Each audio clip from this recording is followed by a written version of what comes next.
Dorime, interimo ad appare dorime, ameno, latire. Olá, seja bem-vindo ao Terceiro Milênio, a visão espírita para uma nova era, um programa da Liga Espírita Pelotense. O Terceiro Milênio traz um tema interessante, um tema que desperta a curiosidade de muitas pessoas. Estaremos falando sobre a alma depois da morte. Afinal, para onde vai a alma após a morte do corpo físico, após o seu desencarne? E ela guarda as aflições que ela tinha quando estava encarnada na Terra? E a alma vai encontrar na espiritualidade os seus entes queridos, os seus amigos e parentes que a antecederam à espiritualidade? Bem, essas são algumas das dúvidas que nós teremos respondendo. E outras dúvidas nós também estaremos falando aqui durante o nosso programa. E para esta temática, aqui junto conosco, o nosso convidado, o nosso amigo, professor Paulo Brum. Professor Paulo, que alegria, satisfação de receber o Terceiro Milênio. Seja bem-vindo. Bem-vindo, Madeira. É um prazer imenso estar novamente aqui com vocês. O prazer é nosso. Paulo, falando um tema que desperta o interesse e a curiosidade de muitas pessoas é querer saber para onde vai a alma depois da morte do corpo físico. Sim, muitas dúvidas que a gente tem, né? Muitas dúvidas. Então eu te pergunto, para onde vai a alma depois de deixar o corpo físico, após a sua morte, após o seu desencarne? Para onde vai? Bem, como espírito que somos, né, nós na realidade não pertencemos a este mundo. Esse aqui não é a nossa verdadeira casa. Nosso verdadeiro mundo é o plano espiritual. Então, após a morte, após passar por aquele período de perturbação, né, que todos nós passamos, uns mais, outros menos, nós retornamos para a nossa verdadeira casa, que é o plano espiritual. Então, para lá nós nos dirigimos. E na maioria das vezes, nós vamos para junto daqueles que conhecemos, né, e que, sobretudo, aquelas pessoas que nos amam. Mas esse processo de retorno para casa, lá para o plano espiritual, ele não é tão simples assim, né? Vamos observar o seguinte: se o espírito, quando encarnado, né, ele foi uma pessoa boa, né? Ele foi uma pessoa que cumpriu com suas obrigações, uma pessoa que tem a sua consciência, digamos assim, tranquila, né? Que procurou sempre, dentro das possibilidades, ajudar os outros, né? Ajudar o próximo, e principalmente não foi apegado às coisas materiais, às coisas da terra. Após a morte, após o desencarne, esse rapidamente se dá conta da sua situação. Ele não pertence mais a este mundo terreno, né? E retorna para o plano espiritual, né?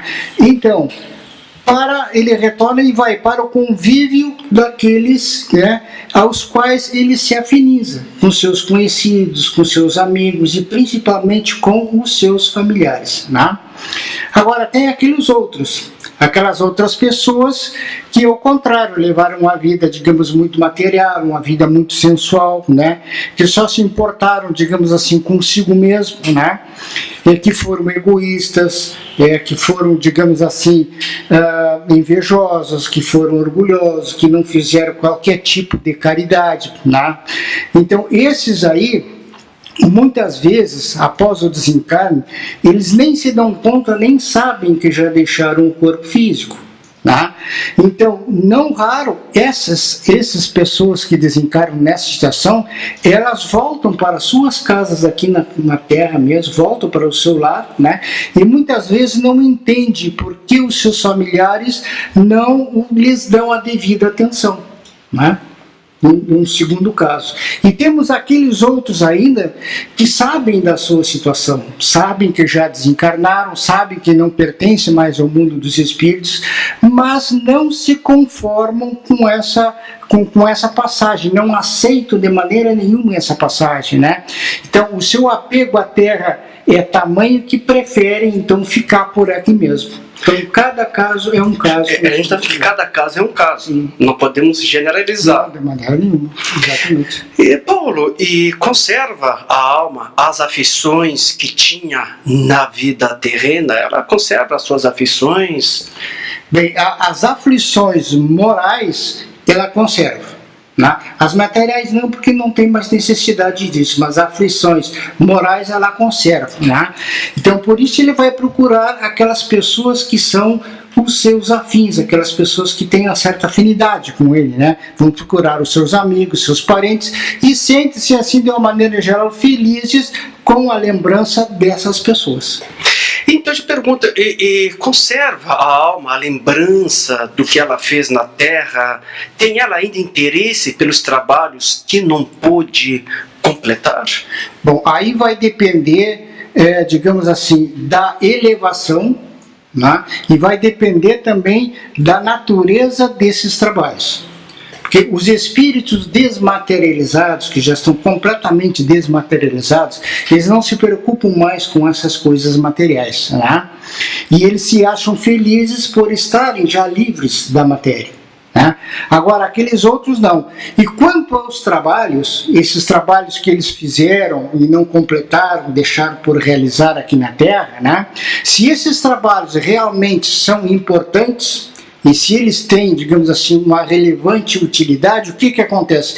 Eles vão inspirar a outros espíritos a terminá-los. Ah, entendi.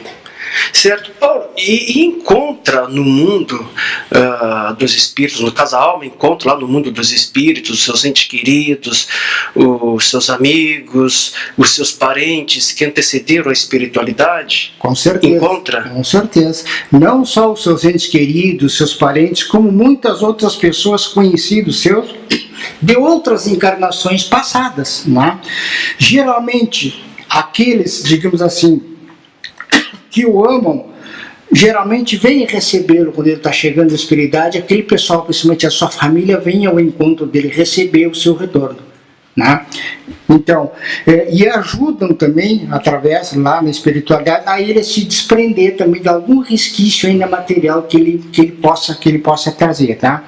No entanto, às vezes alguns ficam, digamos assim, privados de vir aqueles que são mais caros, aqueles que mais os amam. O que constitui para eles uma punição para esses espíritos que, digamos assim, entre aspas, são mais culpados. Né? Certo. Dependerá muito do que eles fizeram na Terra. Tudo depende do que a gente fez aqui. Das nossas ações. Das nossas ações, das nossas atitudes. Né? Isso aqui é a pedra angular, é fundamental. O que nós fizemos durante o período que nós tivemos aqui na Terra.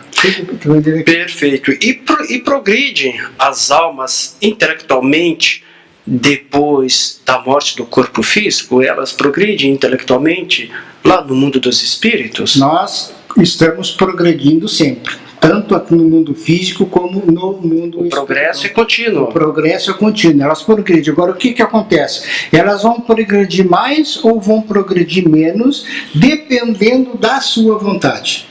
Né? Porque o espírito tem o seu livre-arbítrio. Essa progressão vai depender exclusivamente dele, da vontade dele. Né?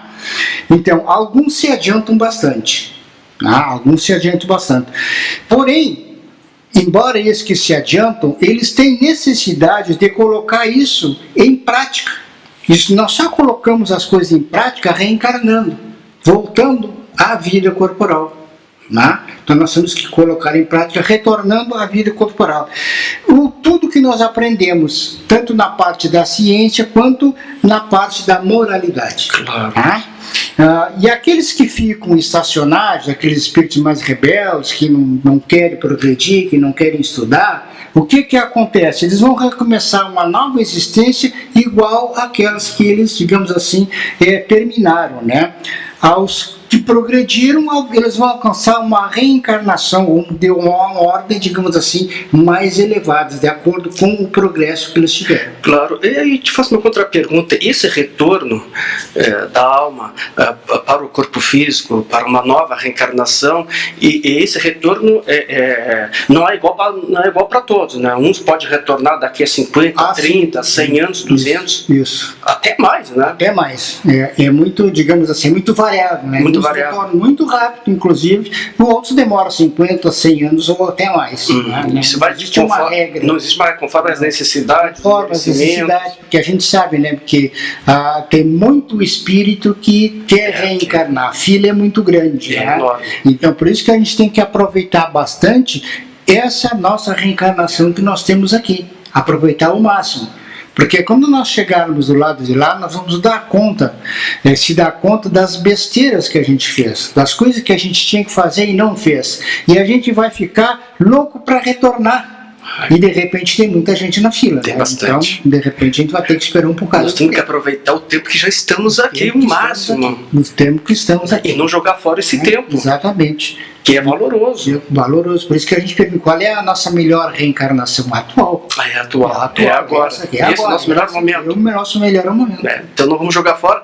E também, né, Paulo, não vamos dar a nossa vez para esses espíritos que estão esperando uma oportunidade para mim. Que Deus não pode jogar de uma hora para outra esses espíritos aqui na Terra, né? Tem que ter um balanço, né? Exato, tem que ter um balanço. Tem tudo que o plano espiritual é todo equilíbrio, organizado. no caso. Equilíbrio, eles têm tudo organizado, né? Não é, digamos assim, de acordo com a nossa vontade. Claro, é tudo muito bem estruturado. Então, vamos aproveitar ao máximo, até os últimos Temos minutos. que aproveitar o máximo a nossa reencarnação, com certeza. Tem as almas ocupações na outra vida, no plano espiritual, no mundo dos espíritos? Elas têm ocupações? As pessoas também têm essa curiosidade. Afinal, o que é que faz a alma depois da morte? Ela fica descansando? Porque tem aquela ideia que morreu, descansou? Vai descansar. Já pensasse? Então, se retornar ao plano espiritual, ficar na ociosidade por toda a eternidade, é complicado, né? Muito então, complicado. Nós temos ocupações e bastantes ocupações, né? E nós podemos, de repente, dependendo do nosso grau evolutivo, nós podemos até escolher aquelas que a gente se afiniza mais, né? Então, se nós retornássemos ao plano espiritual e não fizéssemos absolutamente nada, o que iria acontecer? A nossa vida espiritual, nós seríamos, digamos assim, uma vida egoísta, né? Nós seríamos uma vida egoísta. E Deus que condena essa falta, né, esse egoísmo aqui na Terra, lá na espiritualidade, ele não poderia, de outra forma, aprovar isso aí. Né?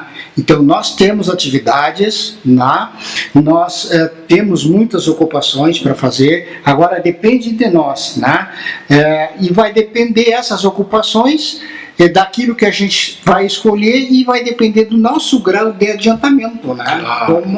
Como aqui na Terra, tu vai escolher um determinado emprego de acordo com os teus conhecimentos. Quanto mais conhecimento, tu vai pegando oportunidades melhores. Na espiritualidade é a mesma coisa. De acordo com o nosso adiantamento, vai ser nos dado uma atribuição, uma ocupação para a gente trabalhar, né?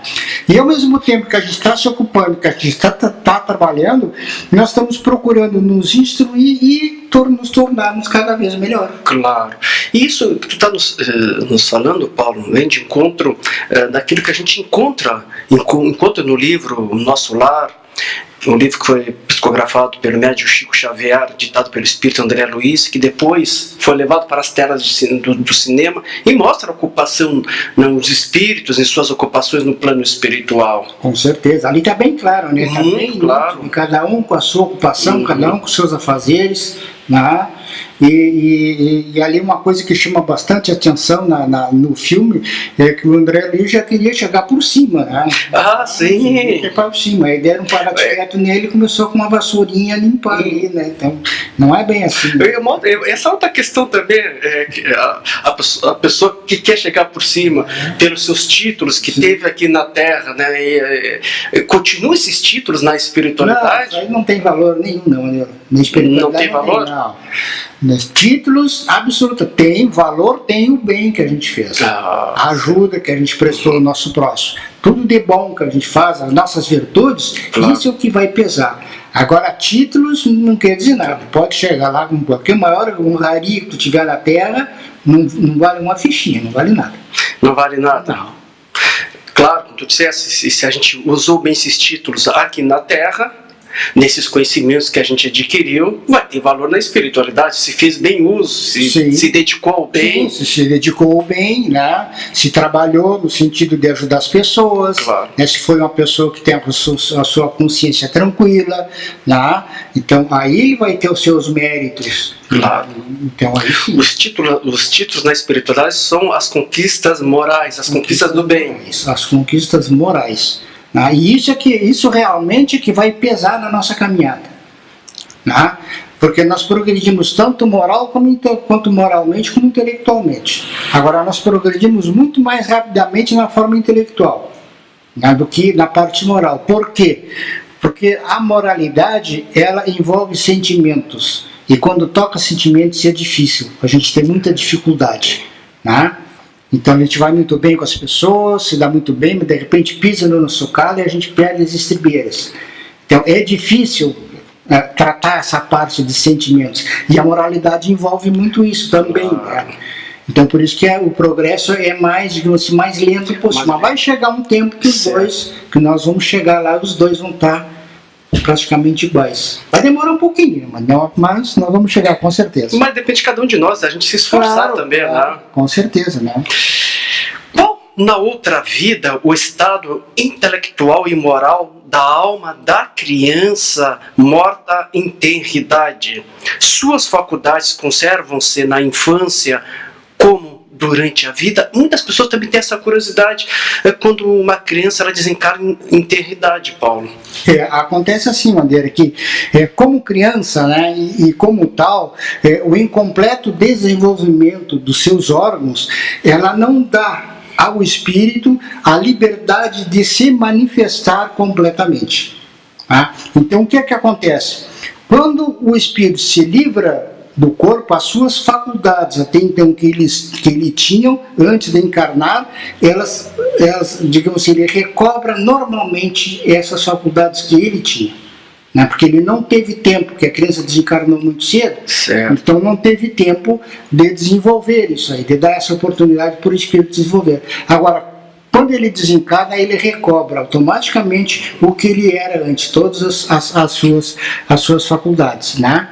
E o mesmo acontece, nós podemos colocar assim, com essas pessoas que nascem com idiotia, por exemplo, né? Essas pessoas que nascem com loucuras, né? Essas pessoas, digamos assim, que nascem imbecis, tá? No livro dos espíritos, isso, esses estados patológicos acontecem quando nós estamos aqui encarnados. Desencarnado, nós não temos absolutamente mais nada disso. Voltamos ao nosso estado normal. O mesmo caso era da pessoa que é cega, surda, muda, não tem algum membro do seu corpo físico. Exatamente. É o mesmo processo. Né? É o mesmo processo. É o mesmo processo. É o mesmo processo. Né? Quando a gente desencarna, porque nós vamos ter um outro corpo exatamente igual, só que um corpo etéreo, né? Claro. Então não vai ter essas mazelas, digamos, as próprias doenças, né? As próprias enxaquecas, nada disso vai ter. Perfeito.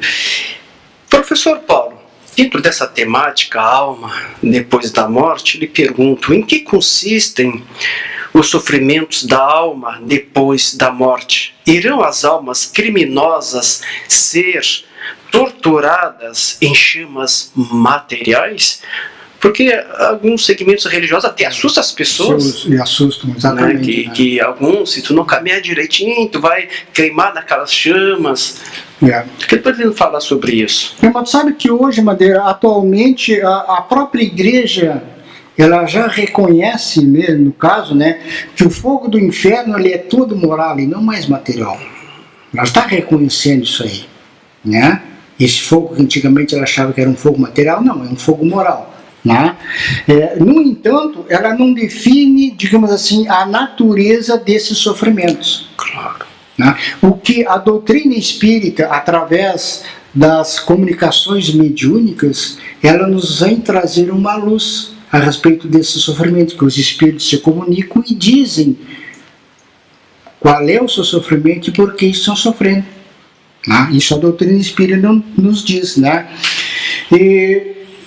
Porque a gente vê assim, nós não poderíamos queimar o inferno, porque o nosso corpo ele não tem mais matéria. Um corpo imortal. Né? Então a igreja já está com essa filosofia, assim, já está entendendo essa parte aí. Né? Mas não quer dizer que nós retornando ao plano espiritual nós não vamos sofrer. Nós temos sofrimentos, inclusive, muito sérios, muito terríveis, até comparado com um fogo, claro, que se estivesse nos queimando. Certo. Né? Esse sofrimento, nós vamos ter sofrimentos. Só que esses sofrimentos, eles não são assim, de maneira uniforme. Esses sofrimentos, eles não são iguais para todos.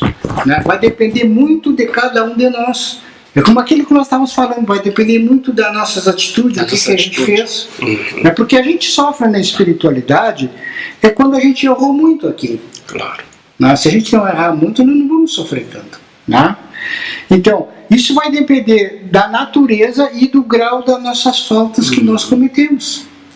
Então, esse sofrimento vai depender dessas duas coisas, da natureza das nossas faltas e do grau a que elas pertençam. Né? Sendo, na maioria das vezes, essas mesmas faltas um instrumento do nosso castigo. Porque qual é o nosso sofrimento na espiritualidade? É a nossa consciência. É simplesmente a nossa consciência que nos acusa daquelas coisas que a gente não fez tão bem e daquelas coisas que a gente errou profundamente. Então aí esse sofrimento ele é terrível. Né? A gente sofre porque, como nós acabamos de falar, perdemos a oportunidade que nós tivemos aqui, que estava em nossas mãos, e o arrependimento é muito forte. Esse é o nosso sofrimento, é consensual, é a nossa consciência que nos faz isso aí, né? E é assim, por exemplo, que acontece, com certos, por exemplo, certos assassinos, por exemplo, como nós falamos que serve instrumento de castigo, que certos assassinos, eles são obrigados a permanecerem, assim, e se conservarem no lugar onde eles cometeram o crime, né? Onde eles cometeram um crime e a contemplar as suas vítimas. Isso aí é um sofrimento atroz para eles. Eles ficam ali presos naquela situação. Né? Ou então, que os homens, assim, que levaram uma vida muito sensual e uma vida muito material, né? O que acontece? Eles vão conservar esses pendores. Não é porque nós saímos de um plano físico e vamos para um plano espiritual que a coisa não vai mudar. Nós vamos chegar lá exatamente como nós somos aqui. Tem pessoas que têm essa ideia, que quando a pessoa desencarna, que todo mundo virou santo. Não muda nada. Você não virou bonzinho. Não muda nada, simplesmente. Continuamos sendo os mesmos. As mesmas coisas, com as nossas virtudes e com os nossos defeitos. Né? Quer dizer, não tem essa história da gente, né? Então, assim, aquelas pessoas que na Terra tiveram muita sensualidade, foram muito apegadas ao materialismo, né? Elas vão conservar esses pendores junto com eles, só com uma condição, com a impossibilidade de se satisfazerem com eles. E isso muitas vezes é um castigo muito sério para o espírito. Ou aquele outro exemplo daquelas pessoas que enterraram tesouros com medo que as pessoas o roubassem e desencarnaram e ficam lá, onde enterraram os seus tesouros presos ali, agarrados naquelas coisas ali. Né? Então, em suma, digo assim, não existe assim, não há um defeito, não há uma imperfeição moral, um ato mal, por exemplo, né, que não tenha no mundo espiritual as suas consequências. Tudo que nós fizermos, nós vamos ter consequências. Tudo gera consequências. Tudo que nós fizermos aqui vai gerar uma consequência. Tudo que se faz vai gerar uma consequência, né? E para isso não há a necessidade de um lugar definido como um inferno, por exemplo, como um purgatório. Claro. Não, porque aonde o espírito estiver, a sua consciência vai estar o acusando. E mesma coisa, então, se era para o céu também. Mesma coisa para o céu, exatamente. Quando a gente está, assim, de bem com a vida, quando a gente está numa boa, está tudo dando certo, a gente está feliz, a gente está num paraíso, a gente está num céu. Quando as coisas não estão tão bem, parece que a gente só pega a correnteza, água contra, a gente se sente no verdadeiro inferno lutando com as dificuldades. Então é um estado de consciência. É um estado de alma. Um estado de alma, um estado de consciência. Consciência. Né? E além desses sofrimentos, digamos assim, espirituais, existe também as penas e as provas materiais que o espírito tem que passar. Por exemplo, se ele não está depurado, por exemplo, se nessa encarnação, por exemplo, assim, eu posso ser muito humilhado se eu fui uma pessoa orgulhosa na próxima. Né? Se eu for uma pessoa muito orgulhosa, eu posso ser, digamos, muito humilhado. Eu posso vir a ser um miserável se eu fui uma pessoa muito avarenta, uma reencarnação passada, muito apegada às coisas. Né? Assim como eu posso ser, digamos, um infeliz com os meus filhos, se eu fui um filho infeliz também. Então, tudo gera consequências. Né? Então, a Terra aqui para nós, ela é um lugar de exílio, né? É um lugar de expiação, é um lugar de purgação, né? Para os espíritos dessa natureza. Né? Mas todos nós podemos nos libertar e sair dessa condição. Basta único e exclusivamente da nossa vontade, da gente querer. E tu nos deixa muito bem claro que Deus, ele não premia, mas também não castiga ninguém. O que existe são consequências das nossas ações. Consequências. É como eu disse, tudo tem os seus agravantes e os seus atenuantes. Né? Tudo que a gente faz vai gerar uma consequência. Certo. Como eu dissesse agora, depende de cada um de nós. Depende de cada um de nós. A prece será útil às almas sofredoras? As preces ajudam essas almas que estão sofrendo na espiritualidade?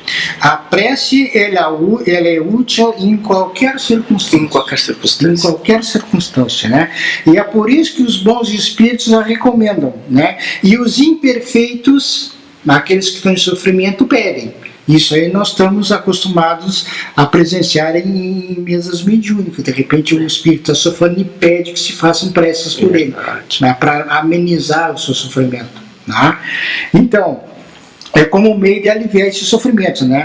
Porque o espírito, para quem a gente está fazendo a prece, para quem a gente está orando, né? Ele vai experimentar o quê? Através da prece ele vai experimentar um consolo para a sua situação, né? Porque ele vê na prece um testemunho de interesse, de alguém que está se interessando por ele, que está passando por aquela situação. Então a prece ele é muito benéfica, né? E de outro lado, pela prece nós levamos também o espírito a se arrepender, né, ao seu arrependimento e ao desejo de fazer o possível para ser feliz, para a partir daquele momento começar a sua caminhada de felicidade. E a gente vê então a utilidade da prece. Com certeza. A prece é útil e benéfica em todos os sentidos. Em todos os sentidos. Em todos os sentidos. Em todos os sentidos. Todos os sentidos.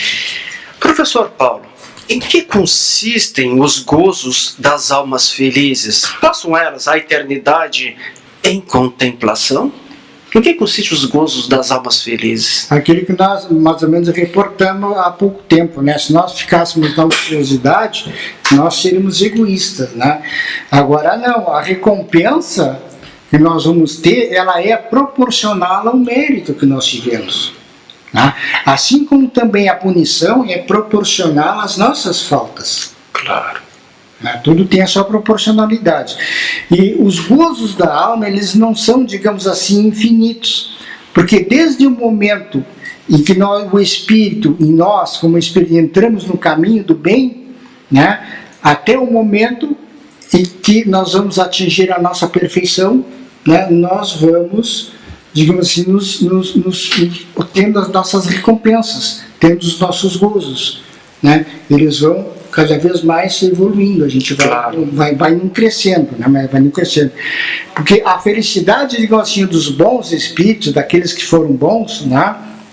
Consiste em conhecer, digamos, todas as coisas, não sentir mais ódio, não sentir mais inveja, não ter mais orgulho, né? Todas essas coisas, não tem mais ambição também, né? E nem das paixões que nos desgraçam aqui na Terra. Essa é a felicidade para eles. Isso aí para eles é uma felicidade. E é uma felicidade. Na realidade, a gente atinge esse estágio, é uma felicidade, a gente está livre. Está livre. Né, dessas imperfeições, né, que nos corrói. Com certeza. E que nos traz... como é difícil a gente sair dessa. E como é difícil. E é difícil. Né? E às vezes a gente luta numa reencarnação, na outra. É como eu digo, se a gente conseguisse, assim, em cada reencarnação atingir 2 imperfeições dessas e transformar em virtudes, a gente dá um passo enorme, né? Sem dúvida nenhuma. Um passo enorme, né? Professor Paulo, é óbvio que gostaria muito de ficar mais tempo conversando contigo, porque o assunto é interessante, desperta a nossa curiosidade, conforme a gente falou lá no início, e muitas pessoas querem saber, e tem essa curiosidade, para onde vai a alma depois da morte. Tu nos pode trazer esclarecimentos, informações, conforto e consolo a todos nós. Queremos te agradecer. Não tem que profundamente. Nós que agradecemos, a gente agradece pela presença, por estar aqui junto com vocês, né? E se tiver outra oportunidade, nós estaremos dispostos. É só nos contatar que a gente está à disposição. Com certeza. Nosso muito obrigado. Terceiro milênio vai ficando por aqui. Lembrando que temos encontro marcado em nosso próximo programa. Nós estaremos aqui esperando por você. Desejamos que tenha assim, um dia maravilhoso, uma semana repleta de alegria, sucesso, amor e muito trabalho no bem. Fique em paz e que Deus nos abençoe.